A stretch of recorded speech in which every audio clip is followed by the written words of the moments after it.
അന്നേരം അവരിനോട് പറയുന്നത് എങ്ങനെയാണ് വധശിക്ഷ നടപ്പാക്കാനുള്ള ഡേറ്റ് ഫിക്സ് ചെയ്തു എന്നാണ് പറയുന്നത്. കൊല്ലുന്നതിന് പകരം ദിയത്ത് കവത് എന്നൊക്കെ അറബിയിൽ പറയുന്ന ഇസ്ലാം മതം നിർദ്ദേശിക്കുന്നു. അങ്ങനെ മോദിജിക്ക് കഴിയാത്തത് കാന്തപുരത്തിനെ കൊണ്ട് കഴിഞ്ഞു. അങ്ങനെ പിണറായിയെ കൊണ്ട് കഴിയാത്തതും കാന്തപുരത്തിനെ കൊണ്ട് കഴിഞ്ഞു. എന്തുകൊണ്ട് ഞാനത് പറഞ്ഞു എന്ന് വീടിന്റെ ഇടയിൽ പറയാവേ. ഇവിടെ നിമിഷപ്രിയ എന്ന് പറയുന്ന ആ ഒരു സ്ത്രീ കുറ്റവാളിയാണ്. തീർച്ചയായിട്ടും അവര് കുറ്റം ചെയ്തത് സമ്മതിച്ചതാണ്. എന്തുകൊണ്ടാകാം നമ്മുടെ കേരളത്തിൽ ഇപ്പൊ ഇങ്ങനെ ഒരു പ്രതീതി കണ്ടുവരുന്നത്? ആരെങ്കിലൊക്കെ കൊന്ന് ജയിലിൽ കിടക്കുന്ന ആളുകളെ നമ്മൾ കോടിക്കണക്കിന് രൂപ ചെലവഴിച്ചുകൊണ്ട് രക്ഷപ്പെടുന്നത്. ഇവിടെ കാന്തപുരത്തിന്റെ ഇടപെടലുകൾ തീർച്ചയായിട്ടും മാനുഷിക പരിഗണന എന്നൊരു സാധനം അത് മനസ്സിന്റെ ഉള്ളിലുള്ളത് കൊണ്ട് തന്നെ അവരുടെ മതം പഠിപ്പിച്ചു കൊടുത്ത ആ മൂല്യങ്ങൾ ചേർത്ത് വെക്കുന്നത് കൊണ്ട് തന്നെയാണ് എന്ന കാര്യത്തിൽ ഒരു തർക്കവും വേണ്ട. യമനുമായിട്ട് ഇന്ത്യക്ക് യാതൊരു തരത്തിലുള്ള ഒരു ബന്ധവും ഇല്ല. അതുകൊണ്ടൊക്കെ തന്നെ ഇന്ത്യ എന്ന മഹാരാജ്യത്തിന് അവരുമായി സംസാരിച്ചുകൊണ്ട് ഒന്നും ചെയ്യാൻ കഴിയില്ല. കാരണം കാലങ്ങളായിട്ട് ഇതിനു വേണ്ടിയിട്ട് പ്രവർത്തിച്ചു കൊണ്ടിരിക്കുന്ന ഒരു കൂട്ടം ആളുകളുണ്ട്. നരേന്ദ്രമോദി ഒരുപാട് ശ്രമങ്ങൾ നടത്തി, പക്ഷെ പാളിപ്പോയി. അവസാനം കേന്ദ്ര ഗവൺമെന്റ് പോലും ഇതങ്ങ് തള്ളി. നിമിഷപ്രിയയുടെ വധശിക്ഷ അത് നീട്ടിവെച്ചിരിക്കുന്നു എന്നുള്ളതാണ്. തീർച്ചയായിട്ടും നമുക്ക് അഭിമാനമുള്ള ഒരു നിമിഷമാണ്. കാന്തപുരത്തിനെ പോലെയുള്ള ഒരു മഹാനായിട്ടുള്ള ഒരു വ്യക്തി ഇത്തരം കാര്യങ്ങളിൽ ഇടപെടലുകൾ നടത്തുകയും തീർച്ചയായിട്ടും മതസൗഹാർദ്ദം എന്താണെന്ന് കാണിച്ചു തരികയും ചെയ്തത് അഭിമാനമുള്ള നിമിഷം തന്നെ. നമുക്ക് നേരെ വീട്ടിലോട്ട് കടക്കാം. കൃത്യമായിട്ട് ഈ വിഷയം അറിയാത്ത ആളുകൾക്ക് എല്ലാ കാര്യങ്ങളും പറഞ്ഞു തരാം. കൊല്ലുന്നതിന് പകരം ദിയത്ത് കവത് എന്നൊക്കെ അറബിയിൽ പറയുന്ന ചില പ്രായശ്ചിത്തം ഉണ്ട്. അത് ചെയ്താൽ വിട്ടുകൊടുക്കാൻ കുടുംബങ്ങൾക്ക് അധികാരമുണ്ട് എന്ന് ഇസ്ലാം മതം നിർദ്ദേശിക്കുന്നു. എല്ലാ ചാനലുകളിലും ചർച്ച നടക്കുന്ന ഒരു പ്രശ്നം. യഥാർത്ഥത്തിൽ ഞാൻ അതിൽ ഇടപെട്ടത് ഇസ്ലാം മതത്തിൽ കർമ്മശാസ്ത്രം ഉണ്ട്. ഓക്കെ, ഇസ്ലാം മത വിശ്വാസ പ്രകാരം അവിടെ കൃത്യമായി പറയുകയാണെന്നുണ്ടെങ്കിൽ ശരീഅത്ത് നിയമമാണ്. ആ ഒരു നിയമത്തിൽ കട്ടവന്റെ കൈ വെട്ടുക എന്നുള്ളത് തന്നെയാണ്. ഇപ്പൊ നിമിഷപ്രിയ കൊന്ന തലാൽ എന്ന് പറയുന്ന വ്യക്തി ഉണ്ടല്ലോ, ഈ വ്യക്തിയുടെ ഫാമിലി ദിയാദനം വാങ്ങാൻ തയ്യാറാണ് എങ്കിൽ, മാപ്പ് കൊടുക്കാൻ തയ്യാറാണ് എങ്കിൽ ഇസ്ലാം മത വിശ്വാസ പ്രകാരമുള്ള ഒരു കാര്യമാണ് തീർച്ചയായിട്ടും നിമിഷപ്രിയയുടെ വധശിക്ഷ മാറ്റിവെക്കുമെന്നുള്ളതാണ്. ഏകദേശം 8,57,00,000 രൂപയാണ് ദിയാധനമായിട്ട് അവർ ആവശ്യപ്പെട്ടത് എന്നുള്ളതാണ് ഇപ്പോൾ മാധ്യമങ്ങൾ പറയുന്നത്. എത്രത്തോളം ശരിയാണെന്ന് അറിയില്ല. കാരണം ഈ നിമിഷപ്രിയയുടെ വിഷയവുമായി ബന്ധപ്പെട്ടുകൊണ്ട് തന്നെ ഒരുപാട് കള്ളക്കഥകൾ ഇവിടെ പല ചാനലുകളും പ്രചരിപ്പിച്ചിട്ടുണ്ടായിരുന്നു എന്നുള്ളതാണ്. ഇപ്പോൾ ഒരു 3-4 ദിവസം മുമ്പാണ് നിമിഷപ്രിയയുടെ ഒരു വോയിസ് എന്ന രീതിയിൽ ജയിലിൽ നിന്നും ഒരു അഭിഭാഷകയോട് സംസാരിച്ചെന്ന രീതിയിൽ എന്നെ കൊല്ലും അല്ലെങ്കിൽ എന്നെ തീർക്കാനുള്ള പേപ്പർ ഇവിടെ എത്തി എന്ന് പറയുന്ന ഒരു കാര്യം വന്നത്. പക്ഷെ അത് 4-5 മാസം മുമ്പ് നമ്മൾ തന്നെ പുറത്തുവിട്ടിട്ടുണ്ടായിരുന്നു. അത് 4-5 മാസം മുമ്പ് വന്ന ഒരു ഓഡിയോ ആണ് എന്നുള്ളതാണ്.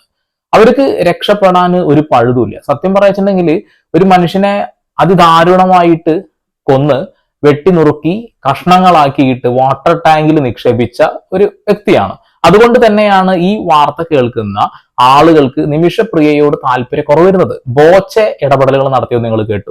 തീർച്ചയായിട്ടും ബോച്ചെ ഈ ഇടപെടൽ നടത്തുന്നത് ഒരാളെ രക്ഷിക്കുക എന്ന ലക്ഷ്യമുണ്ട്. അതോടുകൂടി ബോച്ചെ എന്ന നാമം പലരിലും എത്തുക എന്നുള്ള ലക്ഷ്യത്തോടു കൂടിയാണെന്ന കാര്യം നമുക്കറിയാം. കാരണം എന്താ വെച്ചിട്ടുണ്ടെങ്കിൽ ആരും അറിയാത്ത കാര്യങ്ങളിലേക്ക് ഇടപെടലുകൾ നടത്തുന്നത് ബോച്ചെ വളരെ കുറവാണ്.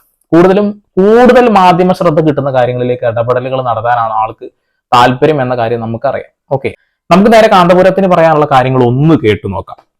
യമനിൽ ഒരു പെൺകുട്ടിയെ തൂക്കിക്കൊല്ലാൻ തീരുമാനിച്ചപ്പോൾ നമുക്ക് ഒന്നും ചെയ്യാൻ സാധിക്കുകയില്ലെങ്കിലും അവിടുത്തെ പണ്ഡിതന്മാരുമായി ബന്ധപ്പെട്ട് ഇസ്ലാമിൽ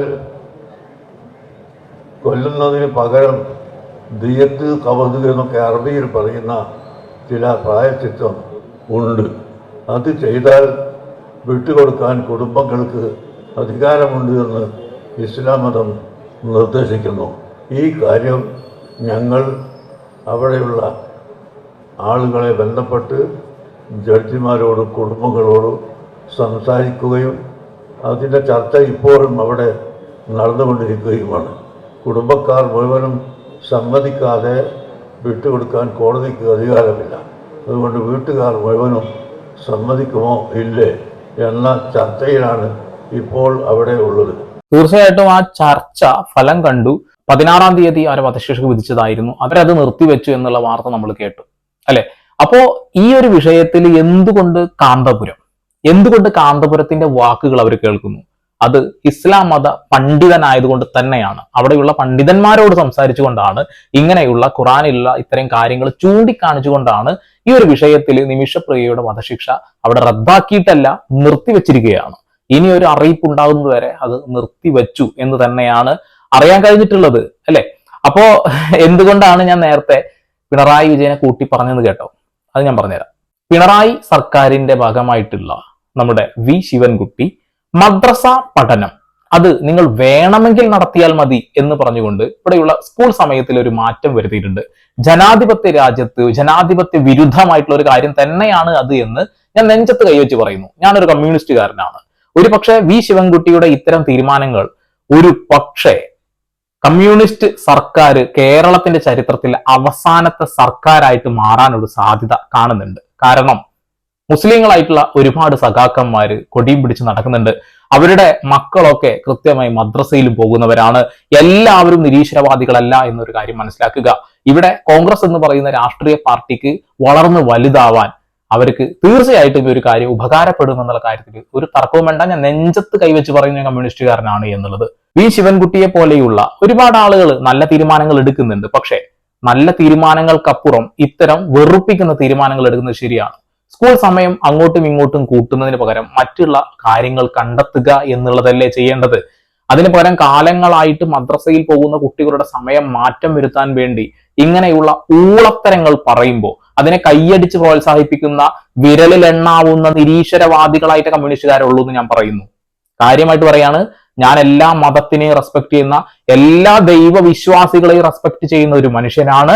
കമ്മ്യൂണിസ്റ്റുകാരനായ ഒരു മനുഷ്യൻ, പണ്ട് അമ്പലത്തിൽ തൊഴാൻ പോലും പോകാത്ത ഒരു മനുഷ്യൻ ഉണ്ടായിരുന്നു. ആ ഒരു മനുഷ്യൻ അമ്പലത്തിൽ കയറാൻ ദളിതർക്കും വിശ്വാസികൾക്കും അവസരമൊരുക്കാൻ വേണ്ടിയിട്ട് മണിയടിച്ചിടത്ത് നിന്ന് അടി വാങ്ങിയ ഒരു മനുഷ്യനുണ്ട്. അതാണ് കമ്മ്യൂണിസ്റ്റുകാരൻ. ആ ഒരു കമ്മ്യൂണിസ്റ്റ് മനോഭാവമൊക്കെ ആളുകളിൽ നിന്നും പോയി തുടങ്ങിയോ എന്ന് എനിക്കൊരു സംശയമുണ്ട്. തീർച്ചയായിട്ടും ഈ ഒരു വിഷയം വി ശിവൻകുട്ടി വീണ്ടും പരിശോധിക്കുക തന്നെ വേണം. കാന്തപുരം എന്ന് പറയുന്ന മനുഷ്യന്റെ ആ ഒരു പേര് വീണ്ടും വാനോളം ഉയർന്ന് മുട്ടി അങ്ങ് നിൽക്കുന്നുണ്ടേ. നിമിഷപ്രിയയുടെ വിഷയത്തിൽ അദ്ദേഹം ഇടപെടലുകൾ നടത്തിയത് സ്വന്തം സമുദായത്തിൽപ്പെട്ട ഒരാൾക്ക് വേണ്ടിയിട്ടല്ല എന്ന ബോധം വേണം. ആ ഒരു ബോധത്തോടു കൂടി തന്നെയാണ് ഇവിടെയുള്ള ഓരോ കമ്മ്യൂണിസ്റ്റുകാരും പ്രവർത്തിക്കേണ്ടത്. മാനുഷിക പരിഗണന, മാനവികതയുടെ കാവൽക്കാരനാവുക എന്നുള്ളതാണ് ഓരോ കമ്മ്യൂണിസ്റ്റുകാരുടെ ലക്ഷ്യമായി വെക്കേണ്ടത്. മറ്റുള്ള ആളുകളുടെ വിശ്വാസം തല്ലി തകർക്കുന്നവനാവരുത് കമ്മ്യൂണിസ്റ്റുകാരൻ.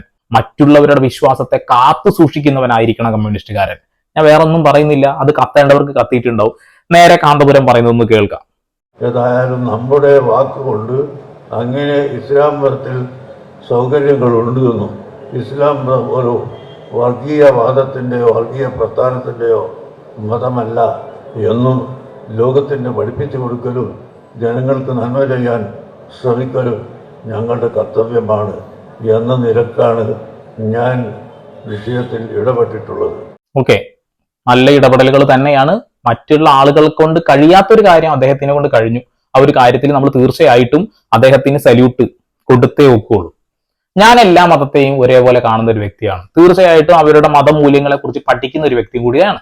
എല്ലാ മതത്തിലും ഉണ്ട് കുറച്ച് കുഷ്ഠം പിടിച്ച ആളുകൾ. അവരാണ് എല്ലാത്തിലും പ്രശ്നങ്ങൾ ഉണ്ടാക്കുന്നത്. അത് നമ്മൾ കണ്ടതാ. കമ്മ്യൂണിസ്റ്റ് രാഷ്ട്രീയ പാർട്ടിയിലും ഉണ്ട് കുഷ്ഠം പിടിച്ച കുറെ എണ്ണം. എല്ലാ പാർട്ടിയിലും ഉണ്ടാവും കേട്ടോ. ഇവിടെ ഇപ്പൊ എന്തിന്റെ ആവശ്യമാണുള്ളത്? മദ്രസയുടെ സമയം ഇവര് വേണമെങ്കിൽ നിങ്ങൾ നടത്തിയാൽ മതി, ഞങ്ങളുടെ ഇടപെടൽ നടത്തണ്ട എന്ന ധാർഷ്ട്യം. തീർച്ചയായിട്ടും പ്രായമാകും തോറും ധാർഷ്ട്യം കൂടുന്നത് നമ്മൾ കണ്ടുവരുന്നുണ്ട്. ഇവിടെ ഒരു മാറ്റം വരുത്തേണ്ട അനിവാര്യമാണ്. 45 കഴിഞ്ഞ ആരെയും മത്സരിപ്പിക്കാതിരിക്കുക. പ്രായം കൂടിയ ആളുകൾക്കാണ് ഇത്തരം ഓരോ കുരുട്ടുബുദ്ധികൾ തോന്നുക. പ്രായം കുറഞ്ഞ ആളുകൾക്ക് അങ്ങനെ കുരുട്ടുബുദ്ധിയൊന്നും തോന്നില്ല. ആളുകളെ ചേർത്ത് വെക്കാനേ തോന്നുള്ളൂ. അതെന്തുകൊണ്ടാണെന്ന് ചുറ്റിലും ഒന്ന് തിരിഞ്ഞു നോക്കിയാൽ തന്നെ മനസ്സിലാവും എന്നുള്ളതാണ്. വധശിക്ഷ ഒഴിവാക്കാനുള്ള നിയമപരമായ വഴികളെല്ലാം അടഞ്ഞെന്നും സനായിലുള്ള തലാൽ അബ്ദു മഹദിയുടെ കുടുംബം മാപ്പ് നൽകിയാൽ മാത്രമേ ഇനി നിമിഷപ്രിയക്ക് ജീവിതത്തിലേക്ക് തിരികെ വരാൻ കഴിയുകയുള്ളൂ എന്നുമാണ് പുറത്തു വരുന്ന റിപ്പോർട്ടുകൾ. ഇതിനായി തലാലിന്റെ കുടുംബത്തെ കാണാനുള്ള ശ്രമങ്ങളും നടത്തി വരികയാണ്. നിലവിൽ വധശിക്ഷയ്ക്കുള്ള ഉത്തരവ് ജയിലിൽ എത്തിയിട്ടുള്ളതായി നിമിഷപ്രിയയെയും യമനിലെ ഇന്ത്യൻ എംബസിയെയും അറിയിച്ചിട്ടുണ്ട്. തലാലിന്റെ കുടുംബത്തിന് $10 കോടി, അതായത് 8,57,00,000 രൂപ ദയാധനമായി നൽകാമെന്ന് അറിയിച്ചിരുന്നു. ഇനി കുടുംബവുമായുള്ള ചർച്ചയിൽ പണം വാങ്ങി അവർ മാപ്പ് നൽകിയാൽ മാത്രമേ നിമിഷപ്രിയയെ രക്ഷിക്കാൻ കഴിയുള്ളൂ എന്നുള്ളതാണ്. യമനിൽ ഹൂതികളുടെ നിയന്ത്രണത്തിലുള്ള സനായിലാണ് നിമിഷപ്രിയ കഴിയുന്നത്. ഹൂതികളുമായി ബന്ധമുള്ള ഇറാൻ സർക്കാരുമായി ചർച്ച നടത്തി നിമിഷപ്രിയയുടെ മോചനം സാധ്യമാക്കാൻ കേന്ദ്ര സർക്കാർ ശ്രമിച്ചെങ്കിലും ഇക്കാര്യത്തിൽ തുടർ നീക്കങ്ങൾ സാധ്യമായിരുന്നില്ല. കുറെ ശ്രമിച്ചതാണ്, പക്ഷെ ഒന്നും നടന്നില്ല. യമനുമായി ഇക്കാര്യത്തിൽ ചർച്ച നടക്കുകയാണ്. ഇറാൻ വിദേശകാര്യമന്ത്രി സയ്യിദ് അബ്ബാസ് ഇന്ത്യയെ അറിയിച്ചെങ്കിലും ചർച്ചയിൽ പിന്നീട് എന്ത് സംഭവിച്ചു എന്ന കാര്യത്തിൽ വ്യക്തതയില്ല. 2019 വരെ ഞാൻ ഇത്തരം വാർത്തകൾ കേട്ടിട്ടുണ്ടായിരുന്നു, പക്ഷെ പിന്നീട് ഒന്നും കേട്ടിട്ടില്ല. നിമിഷപ്രിയയുടെ അമ്മ പ്രേമകുമാരി ഇപ്പോൾ യമനിൽ തന്നെ തുടരുകയാണ്. 2024 ഏപ്രിലായിരുന്നു പ്രേമകുമാരി സനായിൽ എത്തുകയും 11 വർഷങ്ങൾക്ക് ശേഷം നിമിഷപ്രിയയുമായി കൂടിക്കാഴ്ച നടത്തുകയും ചെയ്തിരുന്നു. സ്വാധീനമുള്ള വ്യക്തികളെ ഉപയോഗിച്ച് ഗോത്ര തലവന്മാരുമായി ചർച്ച നടത്താനാണ് സാമുവൽ ജയറാം എന്ന മനുഷ്യാവകാശ പ്രവർത്തകനോടൊപ്പം പ്രേമകുമാരി സനായിൽ എത്തിയതെങ്കിലും ചർച്ച വലിയ രീതിയിൽ പുരോഗമിക്കുകയൊന്നും സംഭവിച്ചില്ല. കാരണം അവിടെ ഇടപെടലുകൾ നടത്തുന്ന ആ മരിച്ച തലാലിന്റെ ഫാമിലിയിലുള്ള ഏതൊരു കൂതറ ഇതിൽ ഇടപെടലുകൾ നടത്തി എന്നൊക്കെ പിന്നീട് അറിയാൻ കഴിഞ്ഞു. എന്തോ കാറ് വാങ്ങാൻ പൈസ വാങ്ങിയെന്നോ അങ്ങനെ എന്തോ. മാനസിക ശാരീരിക പീഡനങ്ങൾ സഹിക്കാൻ പറ്റാതെ വന്നതോടെ ഇതിൽ നിന്ന് രക്ഷ നേടാൻ തലാലിനെ കൊലപ്പെടുത്തി എന്നതാണ് നിമിഷപ്രിയക്കെതിരെയുള്ള കേസ്. മാനസികമായി ശാരീരികമായിട്ടാണ് അവരെ പീഡിപ്പിച്ചിരുന്നത്. നാട്ടിൽ നിന്നും ഉള്ള സ്വത്തൊക്കെ വിറ്റിട്ട് അവിടെ ഒരു ക്ലിനിക്ക് തുടങ്ങി. ക്ലിനിക്ക് തുടങ്ങുമ്പോൾ അവിടെയുള്ള ഒരാൾ വേണം, അത് തലാലായിരുന്നു. തലാല് അത്യാവശ്യം നല്ല വൃത്തികെട്ട മനുഷ്യനായിരുന്നു. ഡ്രഗും കാര്യങ്ങളൊക്കെ ഉപയോഗിച്ചിരുന്നു. തോക്ക് ചൂണ്ടിക്കൊണ്ട് ഇവരെ മാനസികമായി ശാരീരികമായിട്ട് പീഡിപ്പിച്ചിരുന്നു. പാസ്പോർട്ട് പിടിച്ചു വെച്ചിരുന്നു. അതുകൂടാതെ തന്നെ ഇവരെ ഉപയോഗിച്ചിരുന്നു കൂട്ടുകാരുടെ മുന്നിൽ കാണിക്ക വെക്കാൻ ശ്രമിച്ചു എന്നൊക്കെ കാര്യങ്ങളൊക്കെയാണ് അന്ന് പുറത്തു വന്നിട്ടുള്ളത്. തലാൻ തന്നെ വഞ്ചിച്ച് ലക്ഷക്കണക്കിന് രൂപ തട്ടിയെടുത്തു. പാസ്പോർട്ട് പിടിച്ചു വെച്ച് നാട്ടിലേക്ക് വിടാതെ പീഡിപ്പിച്ചു. ലൈംഗിക വൈകൃതങ്ങൾക്കിരയാക്കി, തോക്ക് ചൂണ്ടി ഭീഷണിപ്പെടുത്തി തുടങ്ങിയ വാദങ്ങളായിരുന്നു നിമിഷപ്രിയയ്ക്ക് ഉണ്ടായിരുന്നത്. നിമിഷപ്രിയയെ കൂടാതെ ഇവരുടെ ക്ലിനിക്കിൽ ജോലി ചെയ്തിരുന്ന ഹനാൻ എന്ന യമനി യുവതിയും തലാല് നിരന്തരം ഈ യമനി യുവതി ആയിട്ടുള്ള ഈ ഒരു സ്ത്രീ ഉണ്ടല്ലോ ഹനാൻ, ഈ ഹനാനെയും യൂസ് ചെയ്തിരുന്നു. ഈ ഹനാനും ചേർന്നുകൊണ്ടാണ് ഇവരെ എന്താക്കിയത്, തീർത്തിട്ട് വാട്ടർ ടാങ്കിൽ ഇട്ടത്. ഇനി വായിക്കുന്നില്ല, കാര്യങ്ങൾ ഞാൻ പറഞ്ഞുതരാം. അങ്ങനെ ഇവരെ 2018 വധശിക്ഷ വിധിക്കുന്നത്. ഇവർക്ക് അറബി അറിയില്ല, തട്ടിക്കുട്ടി അറബി പറയുന്നവര്. അതിനിടയിൽ എന്ത് ചെയ്തു വെച്ചാൽ ആ ഒരു സ്ത്രീ കാര്യം കൃത്യമായിട്ട് സംസാരിക്കാൻ അറിയുന്നത് കൊണ്ട് തന്നെ അവരുടെ ശിക്ഷ ജീവപര്യന്തമായിട്ട് കുറയുകയും അവർ ഊരി പോവുകയും ചെയ്തു. പക്ഷെ ഇവർക്കൊന്നും അറിയില്ല, ഇവർക്കൊരു ട്രാൻസ്ലേഷൻ ചെയ്യാൻ പോലെ ആളില്ല. അവർ ഒപ്പുവെച്ച പേപ്പറിൽ എല്ലാം ശരിയാണ് എന്നൊരു കാര്യം പറഞ്ഞുകൊണ്ട് അവർ കുടുങ്ങിപ്പോയതാണ് എന്നാ പറയുന്നത്. പക്ഷെ ഇതിൽ പറയേണ്ട കാര്യം, ഒരു മനുഷ്യനെ കൊന്നിട്ടുണ്ട്. അങ്ങനെ മനുഷ്യനെ കൊന്ന് കഷ്ണങ്ങളാക്കി വാട്ടർ ടാങ്കിലിട്ടുണ്ട്. വലിയ ക്രൂരമായിട്ടുള്ള ഒരു കാര്യമാണ്. അതുകൊണ്ടൊക്കെ തന്നെ ഈ ഒരു വിഷയത്തിൽ നിമിഷപ്രിയ നല്ലവളാണോ എന്ന് ചോദിച്ചിട്ടുണ്ടെങ്കിൽ അവർക്ക് കോടതി മുഖാന്തരം കേസ് കൊടുത്തിട്ട് ഈ ഒരു കാര്യത്തിന് ഒരു പരിഹാരം ഉണ്ടാക്കരുത് വേണ്ടത്. ഒരു തവണ ഇവരെ പീഡിപ്പിക്കാൻ ശ്രമിച്ചപ്പോൾ കേസ് കൊടുത്ത അയാൾ 3 മാസം ജയിലിൽ കിടന്ന് തിരിച്ചു വന്നു. വീണ്ടും ഉപദ്രവിച്ചപ്പോൾ അവർ കേസ് കൊടുത്തില്ല. വീണ്ടും ഉപദ്രവിച്ചപ്പോൾ ഒരു കേസ് കൊടുക്കാനേ നിന്നില്ല. അവർ കേസ് കൊടുത്തിരുന്നെങ്കിൽ ഒരു പക്ഷേ രക്ഷപ്പെട്ടേനെ. പക്ഷെ അവരൊരു കുരുട്ടു ബുദ്ധി ഉപയോഗിച്ച് അവരൊരു പോലീസുകാരെ സഹായിക്കാം എന്ന് പറഞ്ഞു. അയാളുടെ കയ്യിൽ നിന്ന് ഒരു ഒപ്പ് വാങ്ങി കഴിഞ്ഞിട്ടുണ്ടെങ്കിൽ അയാളുടെ സ്ഥാപനത്തിൽ നിന്ന് ഊരി പോരാന്ന് വിചാരിച്ചു. പക്ഷെ ആ ഒപ്പ് വാങ്ങാൻ വേണ്ടിയിട്ട് അവർ കുറച്ച് മയക്കുമരുന്ന് കൊത്തി കൊടുത്തപ്പോൾ അത് കുറച്ച് കൂടി അനസ്തേഷ്യയാണ് കൊടുത്തത്. ആള് ഡെഡായി പോയി. ഇതാണ് സംഭവം. ഈ ഒരു കൊലപാതകത്തെ ഞാൻ ഒരിക്കലും ന്യായീകരിക്കില്ല. പക്ഷെ ഇവിടെ നമ്മളെ രാജ്യത്തിനെ കൊണ്ട് കഴിയാത്തത് ഒരു സമുദായ പണ്ഡിതനെ കൊണ്ട് കഴിഞ്ഞെങ്കിൽ അത് വലിയ നേട്ടമായിട്ടാണ് ഞാൻ കാണുന്നത്. എന്തായാലും എല്ലാ മതങ്ങളും നമ്മളെ പഠിപ്പിക്കുന്നത് സ്നേഹം തന്നെയാണ്. പക്ഷെ ചില ആളുകൾ മാത്രമാണ് പ്രശ്നക്കാരായിട്ടുള്ളത്. എന്നാൽ ചില നിരീശ്വരവാദികൾ സ്നേഹം പഠിപ്പിക്കുന്നു, പ്രകടിപ്പിക്കുന്നു. ചില നിരീശ്വരവാദികൾ നമ്മളെ തമ്മിലടിപ്പിക്കാൻ ശ്രമിക്കുന്നു. ആരാണ് എന്താണെന്നൊക്കെ മനസ്സിലായിട്ടുണ്ടാവുമല്ലോ. വോട്ട് ചെയ്യുമ്പോൾ ഉപയോഗിച്ചാൽ മതി. വേറെ ഒന്നും പറയുന്നില്ല. വീണ്ടും പുതിയ വാർത്താവിശേഷങ്ങളുമായി അതിലേക്ക് സന്ദീപ് പോൾ സൈനിങ് ഓഫ്.